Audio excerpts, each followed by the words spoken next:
Welcome friends, SRPIS அகாடமிக்காக நான் ராஜசேகரன். இந்த பதிவில் நம்ம என்ன பார்க்க போகிறோம் அப்படின்னு பார்த்தீங்கன்னா, நடந்து முடிஞ்ச குரூப் 4 எக்ஸாமில் நம்ம தெரிஞ்சுக்கிட்டது என்ன, உண்மையாலுமே நம்மளை ஏமாற்றினது டிஎன்பிஎஸ்சி தானே, நம்ம என்ன ஸ்டைலில் படிக்கிறோம் சரிங்களா, அதை எப்படி மாற்றணும் அப்படிங்கிறது தான் பார்க்க போகிறோம். கண்டிப்பாக இந்த வீடியோ உங்களுக்கு யூஸ்ஃபுல்லாக இருக்கும். தயவு செஞ்சு கொஞ்சம் ஸ்கிப் பண்ணாமல் இந்த ஒரு வீடியோவை மட்டுமாவது பாருங்கள் சரிங்களா. நான் சொல்கிறதெல்லாம் கேட்டு நீங்கள் என்னை கழுவி தான் ஊற்ற போகிறீங்க, கேவலமாக தான் திட்ட போகிறீங்க. பரவாயில்ல, திட்டுங்க, இருந்தாலும் இதை தெரிஞ்சுக்கிட்டு படிங்க. ஓகே, வாங்க வீடியோக்குள்ளே போகலாம். அதுக்கு முன்னாடி நீங்கள் இன்னும் நம்ம சேனலை சப்ஸ்கிரைப் பண்ணல அப்படின்னா மறக்காமல் சப்ஸ்கிரைப் பண்ணிக்கோங்க. ஓகே, வாங்க வீடியோக்குள்ளே போகலாம். உண்மையாலுமே நம்மளை ஏமாற்றினது டிஎன்பிஎஸ்சி தானா அப்படிங்கிறத தெரிஞ்சுக்கிறதுக்கு முன்னாடி நான் டிஸ்கிரிப்ஷனில் ஒரு வீடியோ லிங்க் தரேன் சரிங்களா. நான் போட்ட ஒரு வீடியோ தான், சிலபஸ் மாற்றினப்போ போட்ட ஒரு வீடியோ சரிங்களா. அந்த வீடியோவில் என்னை கேவலமாக தான் திட்டியிருந்தீங்க. ஆனால் நான் இதை உங்களுக்கு அப்போவே சொன்னேன், சிலபஸ் மாற்றுறாங்க அப்படின்னாவே கண்டிப்பாக டஃப்பாக தான் இருக்கும். ஏன் அப்படின்னா, ஆல்ரெடி இருந்ததில் இலக்கியமும் இது தமிழறிஞர்கள் மற்றும் தொண்டு சரிங்களா, இதில் 65 மார்க்குங்கிறது நம்ம கன்ஃபார்மாக படித்து மனப்பாடம் பண்ணிட்டு போனாவே எழுதுறது. ஆனால் இலக்கணங்கிறது அப்படி கிடையாதுங்க. தமிழுங்கிறது நம்மளோட தாய்மொழி சரிங்களா. இந்த தாய்மொழியை எல்லாருமே முழுசாக தான் கற்று வச்சுருப்போம். ஸோ இலக்கணம்னு வரும்போது எல்லாருக்குமே தெரிஞ்சிருக்கும். ஒருத்தங்களும் இதை பேசுகிற வார்த்தைகள் தான் தமிழ். இந்த தமிழில் தான் எல்லாருமே பேசிகிட்டு இருக்காங்க. அதனால் இலக்கணத்தில் எப்படி என்ன கேள்வி கேட்கலாம் அப்படின்னு தான் அவங்க கேட்பாங்க. நான் இதை ஆல்ரெடி ஒரு வீடியோ போட்டிருந்தேன். அந்த வீடியோவில் என்னை கேவலமாக திட்டியிருந்தீங்க. அந்த வீடியோவையும் நான் டிஸ்கிரிப்ஷனில் இப்போ போடுறேன் சரிங்களா. கட் ஆஃபை தீர்மானிக்கும் 40 தமிழில் 40 மதிப்பெண்கள் அப்படின்னு சொல்லி ஒரு வீடியோ போட்டிருந்தேன். அதையும் நான் டிஸ்கிரிப்ஷனில் தரேன், நீங்கள் அதையும் பாருங்கள். அதில் என்னை எப்படியெல்லாம் திட்டியிருந்தீங்கன்னு பாருங்கள். அப்போ எல்லாருமே என்ன சொன்னாங்கன்னா, தமிழ் தகுதி தேர்வு மாதிரி தான் நடக்கும், அந்த மாதிரி ஈஸியாக தான் இருக்கும் அப்படின்னாங்க. ஆனால் நான் அப்போவே சொன்னேன், அப்படி இருக்காது, இலக்கணத்தில் எப்படி கேள்வி கேட்பானே தெரியாது அப்படின்னு சொல்லியிருந்தேன் சரிங்களா. ஓகே, அதை விடுங்க. அடுத்து, நம்மளை ஏமாற்றினது உண்மையாலுமே டிஎன்பிஎஸ்சி தானா அப்படின்னா சத்தியமாக இல்லைங்க. நம்மளை ஏமாற்றினது டிஎன்பிஎஸ்சி சொல்லித்தரேங்கிற பேரில் இருக்க யூடியூப் சேனல்ஸும் ப்ரைவேட் சென்டர்ஸும் தான் சரிங்களா. அவங்க ஆல்ரெடி வச்சுருந்த வீடியோஸு, ஆல்ரெடி அவங்க எடுத்து வச்சுருந்த நோட்ஸு, ப்ளஸ் அவங்க ஒருத்தன் ஒரு 40,000 ரூபா செலவு பண்ணி ஒருத்தன் படிக்கிறான் சரிங்களா. அந்த கோர்ஸை நமக்கு ஃப்ரீயாக யூடியூப்பில் அப்லோட் பண்ணுவாங்க அப்படின்னு நீங்கள் எப்படி நம்புறீங்க? ஒரு சென்டரில் நடந்த ஒரு மிகப்பெரிய ஒரு ஸ்கேம் சொல்கிறேன் கேட்டுக்குங்க. அவங்களே எக்ஸாம் நடத்துவாங்க, அவங்களே டெஸ்ட் பேட்சும் நடத்துவாங்க. அந்த டெஸ்ட் பேட்ச் காலையில் ஒன்று ஈவினிங் ஒன்று நடக்கும். இந்த சென்டர் எதுங்கிறது எல்லாருக்குமே நான் சொல்லி முடித்தா கண்டிப்பாக தெரியும் சரிங்களா. அதில் ஒரு டெஸ்ட் பேட்சை மட்டும் அவங்களே எல்லாருக்கும் ரிலீஸ் பண்ணுவாங்க. இன்னொரு டெஸ்ட் பேட்சோட கொஷின் பேப்பரை ரிலீஸ் பண்ண மாட்டாங்க சரிங்களா. இதில் அவங்க ஃபுல்லாக ரிலீஸ் பண்ணி கொடுக்குற டெஸ்ட் பேட்ச் இருக்குல்ல, இது பார்த்திங்கன்னா காமனான ஒரு கொஷினாக தான் இருக்கும். ஃபார் எக்ஸாம்பிள், பாரதியார் அப்படின்னு எடுத்துட்டிங்கன்னா, அவர் எழுதின நூல் என்னென்ன, அவர் பாடின பாட்டு சரிங்களா, அவர் பிறந்த தேதி என்ன, அவர் இறந்த தேதி என்ன, அவர் எந்த நியூஸ் பேப்பரில் வேலையில் இருந்தார், எங்கே எடிட்டராக இருந்தார், இந்த மாதிரி காமனான கொஷினாக தான் இருக்கும். அதுவே ஈவினிங் பர்சனலாக நடக்கிற அந்த டெஸ்ட் பேட்ச் இருக்குது இல்லைங்களா, அதில் ரொம்ப இன்டீரியராக உள்ளே போய் கேள்வி கேட்டிருப்பாங்க சரிங்களா. இது எந்த சென்டருங்கிறது எல்லாருக்குமே தெரிஞ்சிருக்கும். அந்த டெஸ்ட் பேட்சுக்கு எல்லாமே அவங்க தமிழில் தான் பேர் வச்சுருப்பாங்க. அந்த மாதிரி ஒரு டெஸ்ட் பேட்சை கொஷின் பேப்பரை ரிலீஸ் பண்ணுவாங்க, ஒரு டெஸ்ட் பேட்சோட கொஷின் பேப்பரை ரிலீஸ் பண்ண மாட்டாங்க. இது அவங்களுக்கான ஒரு விளம்பரமாகவே அவங்க இதை செஞ்சிட்டு இருந்தாங்க கடைசி ஒரு 3-4 வருஷமாகவே சரிங்களா. இது எந்த சென்டருங்கிறது உங்களுக்கே தெரியும். அப்புறம் இந்த மாதிரி தான் எல்லா சென்டருமே 40,000 ரூபா கோர்ஸை ஃப்ரீயாக யூடியூப்பில் தருவாங்க, ஃப்ரீயாக டெஸ்ட் பேட்ச் போடுவாங்க அப்படின்னு சொல்லி நம்ம எப்படி நம்புகிறோம்? அதே மாதிரி டிஎன்பிஎஸ்சியில் படித்து வேலை வாங்க முடியாத எல்லாருமே ஒரு யூடியூப் சேனல் வச்சுருக்காங்க. அவங்க 2,000 ரூபாய்க்கு கவர்மெண்ட் வேலை வாங்கி தரேன் அப்படின்னு அவங்க ஒரு வாக்குறுதி கொடுத்தா அரசியல்வாதி மாதிரி, அதை எப்படி நம்பி நீங்கள் 2,000, 3,000, 10,000ன்னு அவங்களுக்கு தந்து நீங்கள் அவங்கக்கிட்ட படிக்கிறீங்கன்னு எனக்கும் புரியல சரிங்களா. உடனே நீங்கள் சொல்லாதீங்க என்னைய.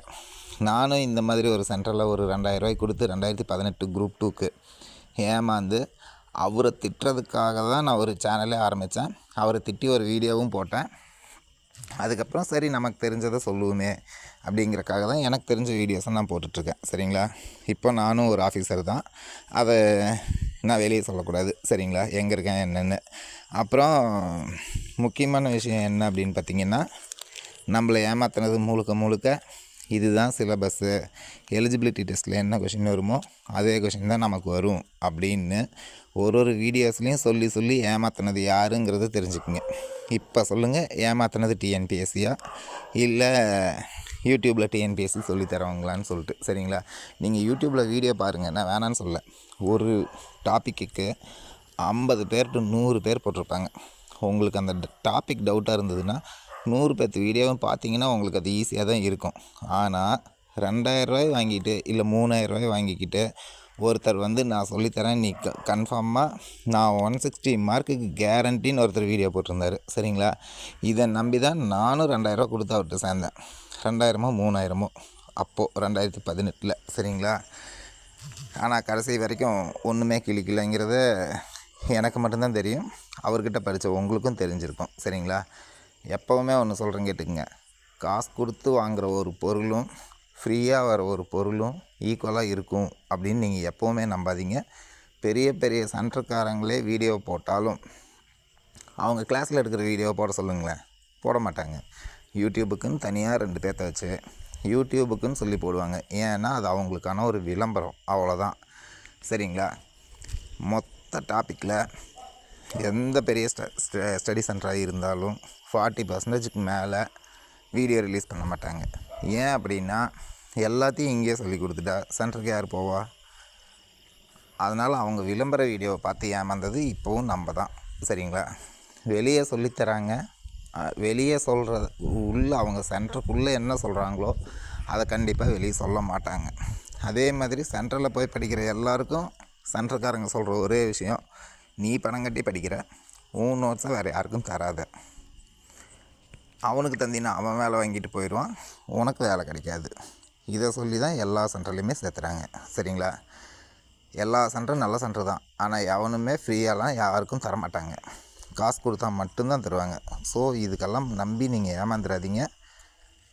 இப்போவும் சொல்கிறேன், ஏமாத்தினது டிஎன்பிஎஸ்சின்னு நினச்சிங்கன்னா தப்பு நம்பளுது. ஏமாத்தினது டிஎன்பிஎஸ்சி கிடையாதுங்க, ஏமாத்தினது இந்த மாதிரியான ஆட்கள் தான், சரிங்களா. இலக்கணத்தில் இவ்வளோ இருக்கும் அப்படிங்கிறத நம்ம தாங்க தெரிஞ்சு வச்சுக்கணும். யூடியூப்பில் சொல்கிற ஒருத்தன் இலக்கணத்தில் இது தான் கேட்பான் அப்படின்னு சொல்கிறத நீங்கள் நம்புகிறீங்க, ஆனால் உங்களால் அதை பார்க்க முடியல தானே.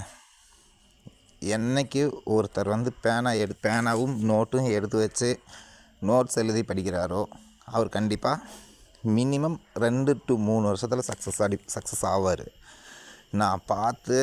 நான் அறிவாளி தான், நான் பார்த்தே படிச்சுக்குவேன், கேட்டே படிச்சுக்குவேன் அப்படிங்கிறதெல்லாம் நடக்கவே நடக்காது, சரிங்களா. ஒரு எக்ஸாமுக்கும் நான் சொல்கிறது இதுதான், ஒரு வீடியோவிலையும் நான் சொல்கிறது இதுதான். பேனா பேப்பர் இல்லாமல் படிக்கிறவங்க கண்டிப்பாக எம்சிக்யூ அட்டன் பண்ணவே முடியாதுங்க. அதே மாதிரி ப்ரீவியஸ் இயர் கொஷினை பற்றி நான் கிட்டத்தட்ட 4-5 வீடியோக்கு மேலே போட்டிருக்கேன், எப்படி ப்ரீவியஸ் இயர் கொஷின் படிக்கிறதுன்னு சொல்லிட்டு. ஆக்சுவலாக ப்ரீவியஸ் இயர் கொஷின் பேப்பர் படிக்கிறதுங்கிறது கொஸ்டின் பேப்பரில் இருக்கிற கொஸ்டினை பார்க்குறதுக்கு இல்லைங்க, கொஷின் பேப்பரில் இருக்க டாபிக். என்னோடய எல்லா வீடியோலையும் நான் இதை சொல்லியிருப்பேன். ப்ரீவியஸ் இயர் கொஷின் பேப்பரில் ஒரு கொஸ்டினுக்கு கீழே 4 ஆன்சர் இருக்கும். அந்த 4 ஆன்சரும் எக்ஸாம் ஹாலில் உட்காந்துட்டு இருக்கவனுக்கு மட்டும்தான் ஆன்சர், எக்ஸாமுக்கு படிக்கிறவனுக்கு அது டாபிக், சரிங்களா. அந்த 4 வார்த்தையும் எந்த டாப்பிக்கில் இருக்குதுன்னு பார்த்து அந்த டாப்பிக்கை படிச்சிங்கன்னா அடுத்த எக்ஸாமுக்கு அதுதான் கீ. அப்படி தான் படிக்கணுமே தவிர ப்ரீவியஸ் இயர் கொஷின் பேப்பரில் இருக்க கொஸ்டின்னு டைரெக்டாக அடுத்த கொஷினில் கேட்பான் அப்படின்லாம் நினச்சிடாதீங்க. எக்ஸாம்பிளுக்கு பாரதியாரை பற்றி 50 கேள்வி கேட்கலாம். இது வரைக்கும் நடந்த எக்ஸாமே 50 எக்ஸாம் தான் இருக்கும், சரிங்களா. 51ஆவதாக புதுசாக ஒரு கேள்வி கேட்பான், அந்த 50 கொஷின் தான் இங்கே ரிப்பீட்டடாக கேட்பான் அப்படின்னு தயவு செஞ்சு நினச்சிடாதீங்க. Okay friends, bye. இதுக்கு அடுத்த வீடியோ கண்டினியூவாக இன்னொன்று போடுறேன், இதுவே ரொம்ப லென்த்தாக போகுது. ஆக மொத்தத்தில் நம்மளை ஏமாற்றினது டிஎன்பிஎஸ்சின்னு தான், சரிங்களா. அதை விட பயங்கரமாக ஏமாற்றினது யூடியூப் சேனல்ஸில் வர ஸ்டடி சென்டர் தான். ஆன்லைன் ஸ்டடி சென்டரும் ஆஃப்லைன் ஸ்டடி சென்டரும் தான், சரிங்களா. நீங்கள் படிக்கிறதுன்னு முடிவு பண்ணிங்கன்னா ஓன் நோட்ஸ் எடுத்து படிங்க, உங்களுக்கு தெரிஞ்ச டாப்பிக் எடுத்து படிங்க. ப்ரீவியஸ் இயர் கொஷின் பேப்பரில் இருக்க ஆன்சரில் இருக்க 4 டாபிக் இருக்குது இல்லையா, ஒரு கொஷின் பேப்பரில் 100 கொஸ்டின் இருக்கும், அதுக்கு கீழே 400 ஆன்சர் இருக்கும். அந்த 400 டாப்பிக்கை நீங்கள் படிச்சிங்கன்னாவே கன்ஃபார்மாக நீங்கள் வந்து எக்ஸாமை கிளியர் பண்ணிடலாம். Okay friends, bye bye. Group 2க்கு அடுத்து எனக்கு தெரிஞ்சு என்னென்ன டாபிக் இருக்கோ எல்லா டாப்பிக்லேயும் வீடியோ போடுறேன், பாருங்கள். ஓகே.